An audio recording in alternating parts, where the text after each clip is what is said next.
Hello and welcome to today's ESHA webinar on working with ingredient statements in Genesis R&D. My name is Brian and I'll be joined by my colleague Alicia. This webinar is the third in a series of topics that cover Genesis R&D food essentials. We hope this will provide helpful instruction on the fundamental uses of Genesis and some general considerations that you'll want to keep in mind when working with the software. This webinar will be recorded and available on the ESHA website for future reference. Before we get into the main topic, let me give you a little background on ESHA research. ESHA was established in 1981 and has grown from offering one of the first nutrition and labeling software solutions to a full suite of products and services, including Genesis R&D Foods, Genesis R&D Supplements, the food processor for dietary analysis, and our consulting services that provide labeling services, formula reviews, and expertise for customized projects. Genesis R&D Foods was introduced in 1991 to help address the needs for convenient formula analysis and formatting of NLEA labels for U.S. regulations. Over the years, Genesis has remained the go-to standard for product development, recipe analysis, and nutrition facts creation, as well as restaurant menu and analysis and reporting. We offer label modules to prepare compliant labels for the US, Canada, the EU, and Mexico. Today we'll be demonstrating Genesis Foods version 11.9. If you have any questions about your license or account, please contact the ESHA sales team at sales@esha.com. As I mentioned, this is the third of a series of webinars designed to cover some of the basic functions and present core understandings that you will have about Genesis. In April, we'll wrap up this series with allergens, and in June, we'll cover working with serving sizes, discussing the rack more, as well as working with labels in Genesis. Throughout the year, we will include topics. You can find these as well as previously recorded webinars on the ESHA website in the Events tab. Sign up to receive notifications of any upcoming webinars. As always, this webinar is being recorded and you'll receive a link to the recording as well as a slide deck following the webinar. Please note that if you have any questions, send those in right away via the GoToWebinar control panel. Don't wait till the end. We have colleagues standing by to help answer your questions. If we don't happen to get back to you during the webinar, we'll follow up with you directly. Today we'll discuss general rules for ingredient statements, considerations on the names and ingredient records. We'll show you the ingredient statement features in the software and display options that you might choose when working with your ingredient statements. We'll also end with a Q&A. Now I'm going to turn it over to Alicia. Thank you, Brian. So as you work with your recipes and towards the pieces of information that you'll need to include on product packaging, the ingredient statement or the ingredient list needs to be considered. I'll primarily speak in very general terms of the US and some of the Canadian regulations regarding ingredient statements today, and I'll show you how to work with ingredient statement fields and features in the software. Please note that this is a topic that's covered in much more detail in the Genesis R&D training sessions. So if you need more formal instruction and discussion, take a look at our training schedule and we'll share more about the training at the end of the webinar. So not all countries follow the same rules or use the same ingredient names or phrasing for ingredient statements. So you must familiarize yourself with the regulations for each country you are labeling and be familiar with the language used in each country that you're labeling. Genesis includes some separate language fields that can be populated for translations, but you also want to consider different spellings of English terms like flavor and different phrases such as high fructose corn syrup used in the US versus glucose fructose used in Canada. You'll need to consider how to work with these if labeling for multiple countries. It might be that you end up needing to maintain country-specific ingredient records to accommodate the differences between requirements and ingredient statement names. And in Genesis, we offer some shortened names as possible suggestions for the ingredient statement. And we also provide some French and Spanish translated phrases, again, as possible suggestions. But you do need to review all of these. You are ultimately responsible for providing a compliant and correct ingredient statement on your packaging. So you will want to review your final ingredient statements as part of your standard processes. Again, in very general terms, we see the requirement to use the common or usual name for ingredients. For some foods and ingredients, we have standards of identity that indicate when a food is called by a certain name, it must or it can include certain aspects or ingredients, and the standards of identity may direct what we are to call the ingredient itself on the package, as well as what we might list in the ingredient statement. Some countries require bilingual labels. Others may allow declaration of bilingual information.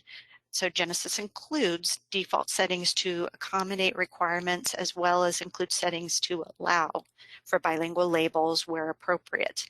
In general, if you're presenting bilingual information on your label, then all aspects of the label must be bilingual. So if you present a bilingual nutrition facts label, then you must also offer the ingredient statement as well as the other required information on the package in the two languages. In general, again, ingredients are listed in order of predominance by weight, so the greatest to the least. And for foods containing ingredients made up of multiple or sub-ingredients, we might see all ingredients dispersed throughout the ingredient statement in descending order by weight, or we might see sub-ingredients listed in parentheses following their parent ingredient's name. So there is some flexibility there. And of course, there are some exceptions and exemptions to declaration for some of the ingredients that could be based on the amount occurring in the finished food or the function that that ingredient provides. Some highlights on U.S. ingredient statement regulations as stated in the CFR section 1014 and a few additional sections.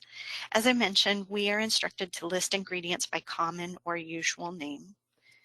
The ingredients are to be listed by their specific ingredient names with a few exceptions, such as a general or generic declaration of spices, flavorings, colors, and some chemical preservatives. So those can be grouped, and more is discussed in the CFR in section 101.22.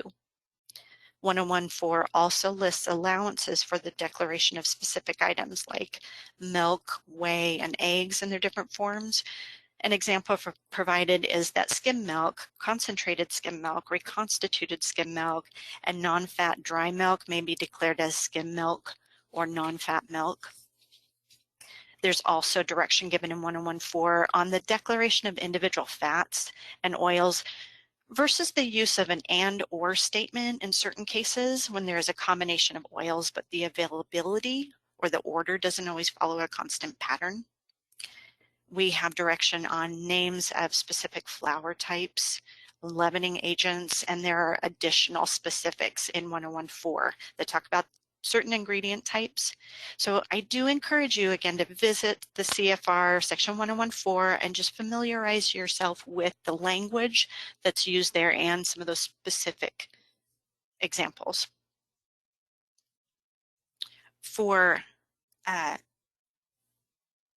So the ingredients are to be listed in order of predominance by weight. And again, that means that the ingredients can be listed from absolute greatest to least in order of weight if you know that information for each and every ingredient. So that may or may not be the case that you have all that detail.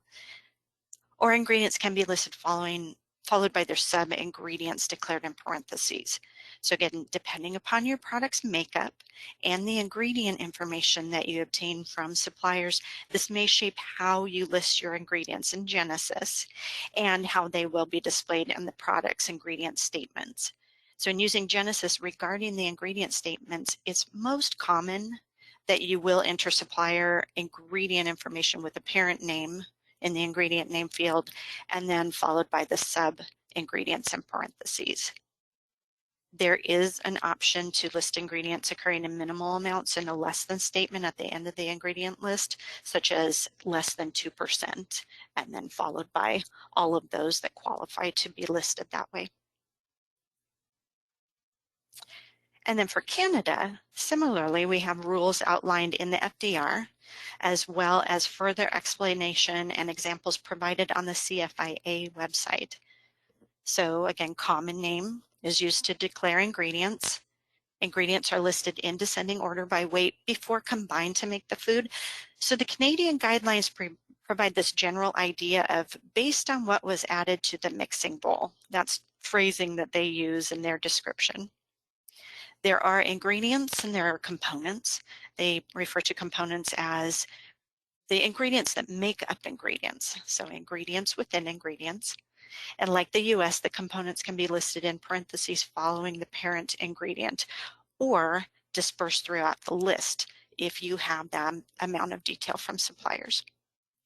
Some types of items can be grouped at the end of the ingredient list in any order, such as spices, flavors, some additives, and those are spelled out in the CFIA website.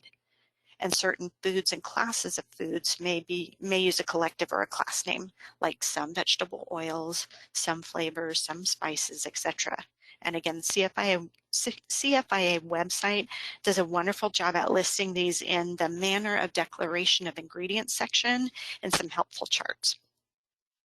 And then with Canada, we see sugars-based ingredients grouped in the ingredient list. So by definition, a sugars-based ingredient is one that is a mono or a disaccharide, is one that is a sweetening agent other than mono or disaccharide, or an ingredient that contains one or more sugars and is added to the product for the purpose of sweetening. The goal here is to give consumers a general sense of how much of a food is contributed by sugars-based ingredients. And for both the US and Canada and other countries, again, I encourage you to review the specific regulations for ingredient statement, ingredient declaration on products, the additional detail that each country will offer, and in some cases, examples provided are very helpful. And we'll send you links to some of these resources following the webinar. I mentioned standards of identity for US labeling. For some foods or ingredients, you can't call it something if it doesn't contain the required components or if it contains components that by definition of the standard of identity aren't allowed in that food.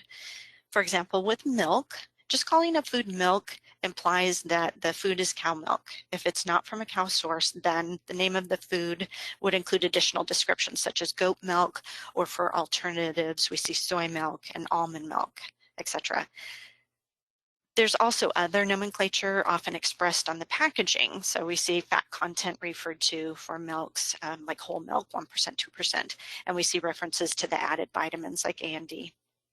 In the standards of identity in the CFR, it might also reinforce the declaration of the sub-ingredients. So we get some direction, like you see this label declaration section in the standards of identity that states each of the ingredients used in the food shall be declared on the label. So the ingredient statement serves to declare those additional ingredients that are contained in that primary ingredient on the label. Another example we see is enriched flour.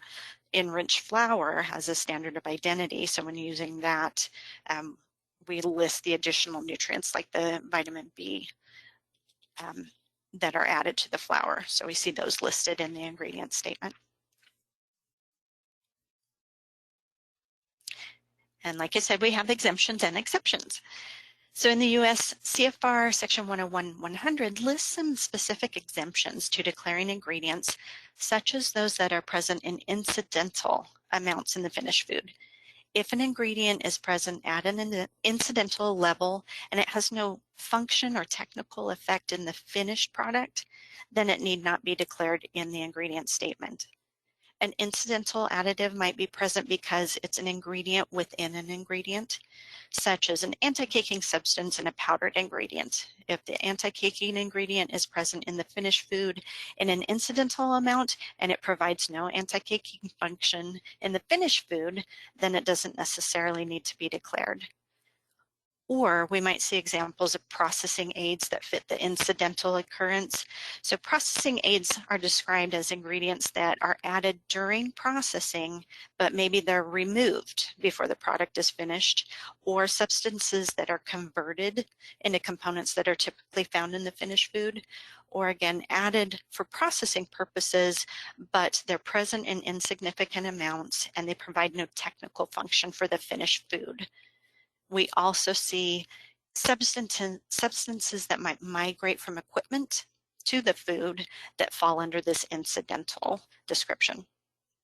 And for sulfites, if sulfites are added to any food or to any ingredient in the food but have no technical function or effect in the finished food, then they are considered to be incidental if they're present at less than 10 parts per million. So there is a specifically stated definition for the incidental level when we're talking about sulfites. And then in Canada talks about generations of ingredients. So the first generation is a primary ingredient. Second generation are the ingredients within the primary ingredients. The third generation, ingredients within ingredients within ingredients. And so typically ingredients in the third generation or after are not required to be listed in the ingredient statement. And again, in Canada, we have the sugars-based ingredients that are grouped together within the ingredient statement. That being said, generations are considered with this grouping of sugars-based items. So first generation sugars-based ingredients are grouped in the ingredient statement following the word sugars. So you have sugars, parentheses, and then the specific ingredients that are sugars-based ingredients. If you list components in parentheses following a parent ingredient, however, it's not necessary to pull a sugars-based ingredient out of the parentheses and group them with the others if, again, you're listing, a parent ingredient followed by parentheses and a sugars-based ingredient is part of that parenthetical declaration.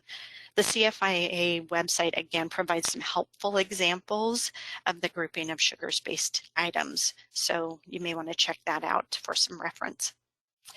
And note that for major food allergens, regardless of whether they are present in the food and trace amounts, they must be declared. So we want to see allergen information on the packaging. Allergens can be declared within ingredient statement lists, or they might be declared in a separate contains statement. So you just want to be sure that any incidental allergens, the allergens are being declared and consumers are aware of the content. In Genesis, we have the ingredient records that we can use to capture the individual ingredient names and information. And I introduced this in the first webinar in the series talking about ingredients and working with ingredients. You'll see the ingredient statement tab that provides you with a space to enter ingredient statement information and the names as needed for the ingredient statement declaration.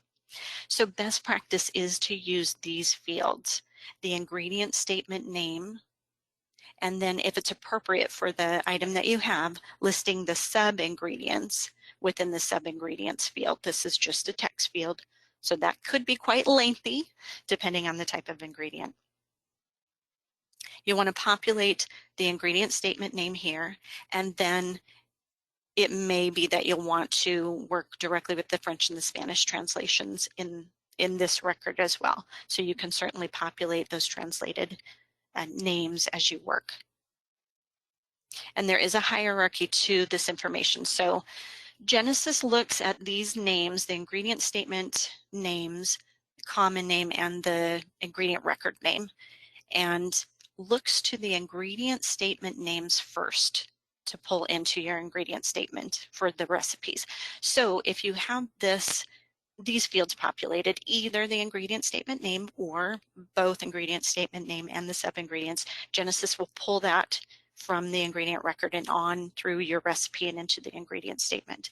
If the ingredient statement fields are blank, then Genesis will look for a common name. If you've populated this field, then the ingredient statement will use that phrase or that name for the ingredient statement. If both the ingredient statement and the common name fields are blank, then Genesis will pull through the ingredient name itself. So the name that you've given to that ingredient record. And as we know, that may not always be the friendliest, prettiest, or appropriate name to pull into your ingredient statement.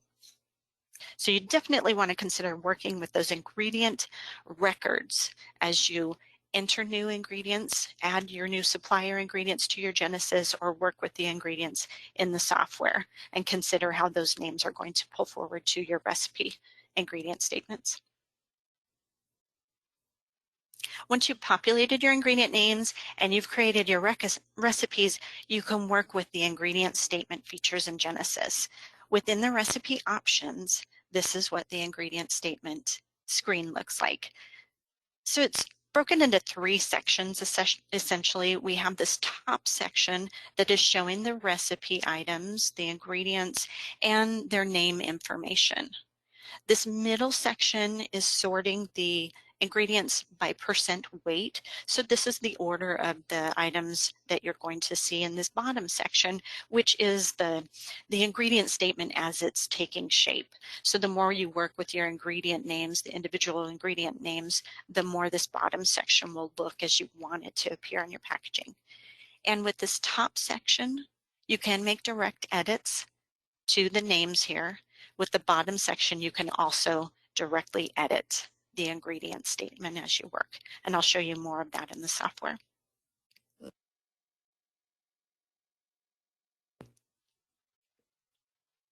And then lastly, I wanted to show you an example of how the ingredient statement might appear in the software on a cleaner report. So here we have the label display, or the view label screen in Genesis.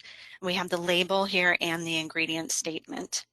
And this can be formatted by changing the size. You can click and drag and change this shape or the size of the ingredient statement and how it appears. You can also view allergen statement and additional points of information on this label display or the view label screen in Genesis. So now I'll move into the software and we'll take a look at the ingredient statements and how those features work and a few more bits of information. So in the previous webinars in this series, we covered entering ingredients and creating recipes. Again, if you need a review or didn't catch those, you can go to the ESHA website and we have those under the recorded webinars. So I'll refer you to parts 1 and 2 for, again, part 1 was on entering and working with ingredients. Part 2 was on creating recipes in Genesis. For today, I've already built a recipe, so I'll just go ahead and open that.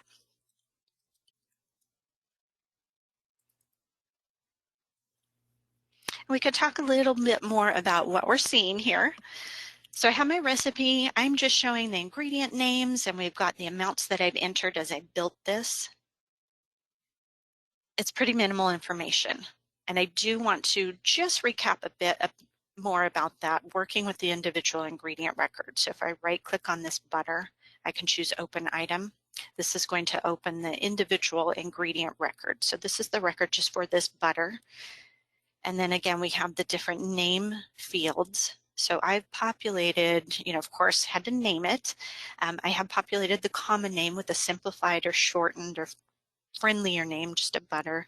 And then I've included a user code. This can be whatever you want, but it does need to be unique for each ingredient and each recipe. The user code could be alphanumeric, really anything that's meaningful for you to help you track the specific ingredients that you use. And then we have the ingredient statement fields. So again, in working with the ingredient statement names for your ingredients, you have the ingredient statement name field, and then you have sub-ingredients. One way to work with this is to click on the edit button, and it opens these up as text fields. So I can just type in anything I want in these. Or from this screen, choose the select button, and the software opens a list of, again, pre-populated possible suggestions or possible terms that you could use for your ingredients, but by no means final version, so you always want to review. But here you can see some butter options, and one of these does have parenthetical information. So if I know that this is the exact ingredient, my ingredient has some sub-ingredients that I need to list on my ingredient statement, I could select this one here and pull that into my ingredient name so it populates. A benefit here is that with these available consistent names on this list, you would select those each time you're using that same type of item that fits this description. So if I have a few butters that have the same content, I could choose this butter with this parenthetical information. And so I've changed the ingredient name and I'll want to save that. And we'll close the ingredient record. And again, going back to the recipe, there's a bit more information that I could choose to display in the screen here. So if I right-click on the screen, one of the options is Display Columns. And here I might choose to show a few more pieces of information on the recipe screen right here. I'm going to widen a few of these columns just so we can see the recipe a bit better. But here you can see the user codes that I've assigned. We have a % weight column that I chose to show, and then the common names. So a little bit different way of looking at each ingredient information, again, to help you track which ingredients you're working with.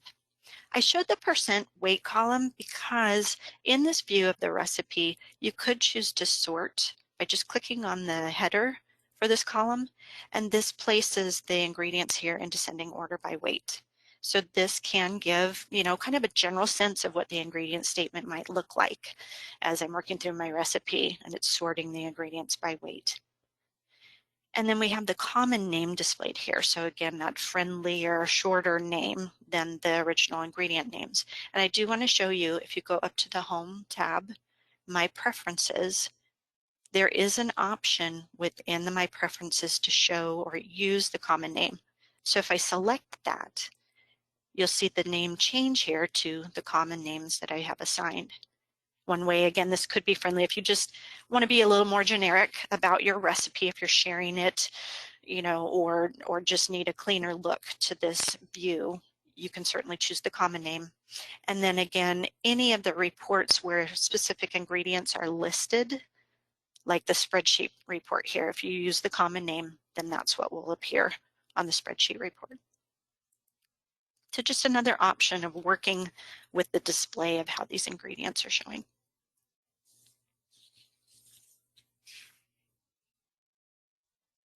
So now we'll move over to the ingredient statement screen. So in the recipe tab, you may be familiar with the view label and edit label buttons. Right next to those, we have ingredient statement button. And again, this shows the ingredient statement screen with the 3 different sections that I described earlier. So here we have, just the recipe and the ingredients with their additional ingredient statement names, the parenthetical information that's already been populated. So that's being pulled through to the recipe. We have the middle section with the % weight of the ingredients. And then again, this bottom section here that is kind of shaping the ingredients as we work through those. In the top section here, I could choose to make edits. So again, if I double click on this field, it opens the edit ingredient statement record or the window here, and I could make edits here, and that will affect the ingredient record directly. So you just want to be mindful of changes that you do make there. Or I can right click on this field and there's an edit tab. So perhaps I want to make a change and just call this soy lecithin and update that ingredient name. So another way to work with this ingredient statement here, I mentioned you can edit directly. So if I click on the edit button down at the bottom here, by default, the program generated ingredient statement will be checked. Mine was unchecked, but by default, it will be checked. What this means is the software is pulling through the ingredient names based on the individual ingredient records. I'm just going to click OK real quick and do that again. You may have noticed when I changed my soybean lecithin, it didn't change here. It's because that was unchecked. So click the edit button. Program generated ingredient statement is pulling through my ingredient statement names per the ingredient records. If I uncheck this, then it's disconnecting that automation essentially, and I can edit these in any way that I want. So perhaps I want to change or add a little bit of information or description here. So I can just manually type in the edits in my ingredient statement. Sometimes you may be prompted if you've already used, I have a couple of versions of this recipe saved, so it's just saying, do you want to use the selected? Do you want to create a new ingredient statement here? And you then see the edits that I made, dough conditioners, my parentheses down here. So those are manually made edits.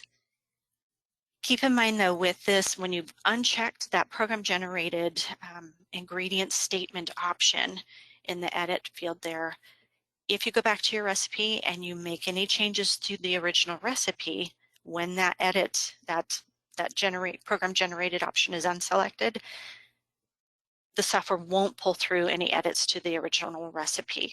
So if I change the amounts of my ingredients here, that would change the order of how these are listed in the ingredient statement, or if I completely swap out an ingredient for another and I go back to my ingredient statement, then there will be a disconnect between my manually edited ingredient statement and the recipe. I can connect those again by checking the box, but again, just keep in mind, if I check this box again, the program is going to pull through from the original recipe. So any manual edits that I make here will be lost. So just be aware of that when you're working with these options in the software. And if you're using that, if you're applying manual edits versus letting the software pull in information for you.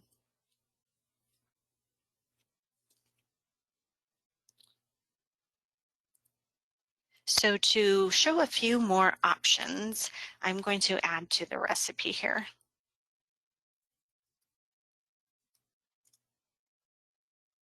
Let's do one more thing.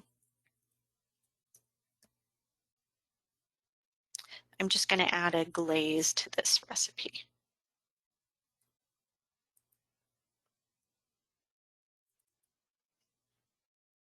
And we're just going to add this in kind of a minimal amount just as a topping. But what this is doing is now I have a recipe within a recipe, and that's indicated in purple. So in general, in Genesis, you have ingredients that the software provides in green. User added are the darker green. Those that ship with the software are a little bit lighter. And then recipes are ended in purple in the standard color coding. We can expand the recipe by the plus sign, and then you can see the ingredients that are occurring directly in this sub recipe or this recipe within the recipe. Again, it is listing information by percent weight.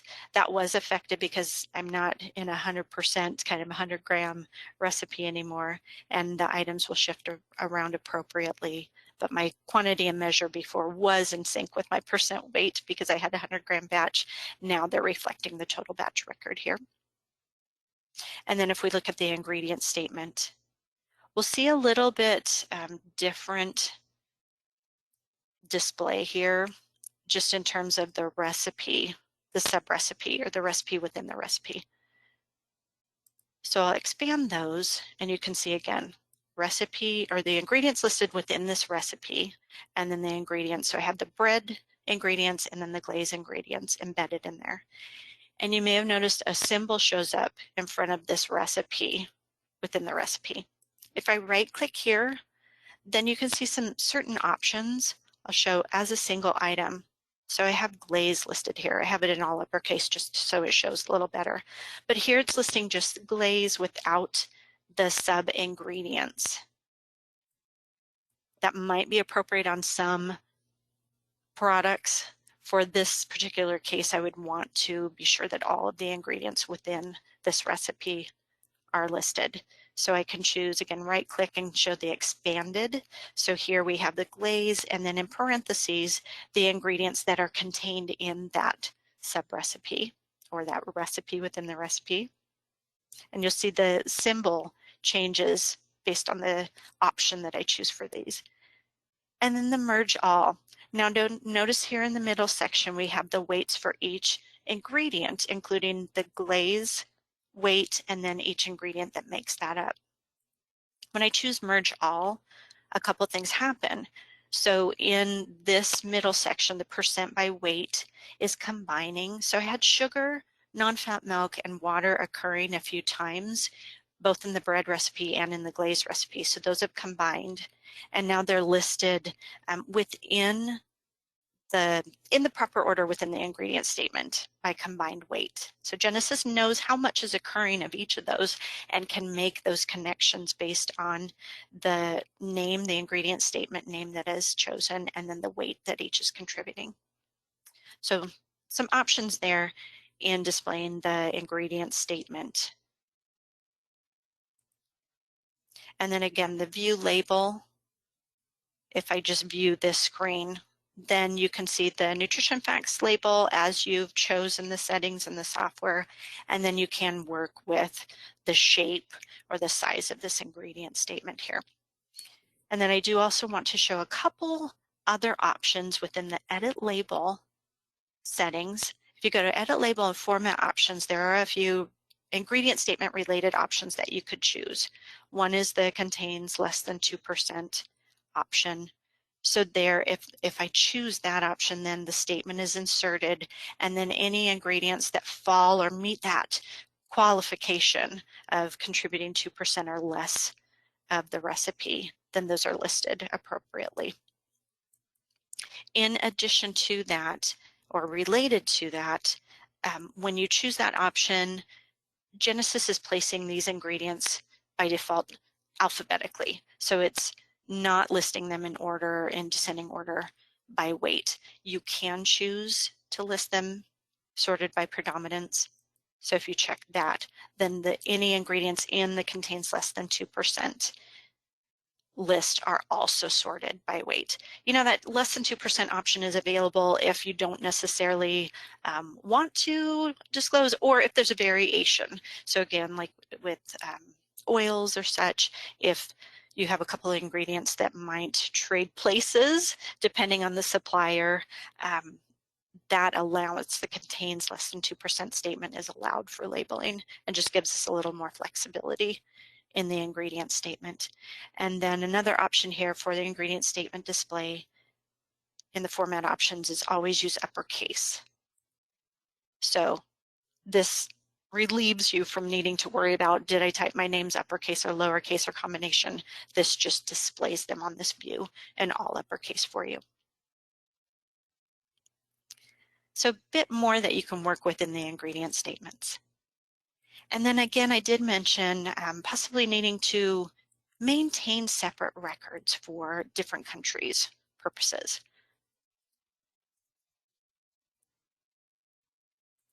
So I'll just open a version for Canada that I have for this recipe. And here I've made some notes I identified by the user code, but it could be in the naming convention that you use, that I have certain ingredients that I've dedicated for a Canadian purpose. I might have some ingredients like salt. If that doesn't really change, or the naming, the ingredients, the supplier, I don't change that from one country to the other. I may or may not maintain all of, separate records, but that's certainly something you want to establish in your organization. What's the best way for you to maintain records if you are working with multiple countries labeling? And so here we have a Canadian version of this bread, the cinnamon bread. So with Canada, we have that idea again of grouping the sugars. So open this ingredient record. It is a sugar. And so for those, we want to be sure that under the designations tab is sugar is selected. The is sugar designation is dedicated at this time to Canadian and Mexico labeling that, when checked, recognizes that ingredient as meeting that definition of a sugars-based ingredient or needing to be stated in a certain way. So for Canada, this is the indicator that the ingredient statement will group this sugars-based ingredient appropriately. And so I would want to be sure, if it's not part of my, ultimate, or ideally part of your practice when you're entering ingredients into Genesis, you're marking those designations as you go, but you do want to double check that all of the sugars-based ingredients are marked appropriately with that designation. And how that would appear in the ingredient statement is that you'll see sugars listed here, and then it's grouping the sugars-based ingredients appropriately in parentheses. And then another thing you may notice in this view of the ingredient statement screen is the is sugar column is showing now, because I've marked my regulations for this recipe as a Canadian label. So the is sugar column is displayed, and you can mark or indicate the designation directly from the screen. So those that are already marked with the designation are showing here. I could choose, I want to make sure it's an appropriate ingredient, but I could mark that as an is sugar directly from the screen, and in doing so, it would drop it into the parentheses or move it into the parentheses. But again, make sure it's appropriate for the ingredient. And then the view label for the Canadian. So I mentioned I marked this in this recipe for Canadian by choosing the edit label and making sure that it's a Canadian regulation, or that I chose that regulation for this label. So we have our appropriate label, and I chose to show a bilingual version here. So that box is checked, and then you'll see that the ingredient statement is showing in both languages. Of course, I still have some cleanup that I would need to do to make this correct and compliant for Canada. But that gives you the basics, I hope, and maybe a little bit more of working with ingredient statements in Genesis. And at this time, I'll send it back to Brian with a bit more information.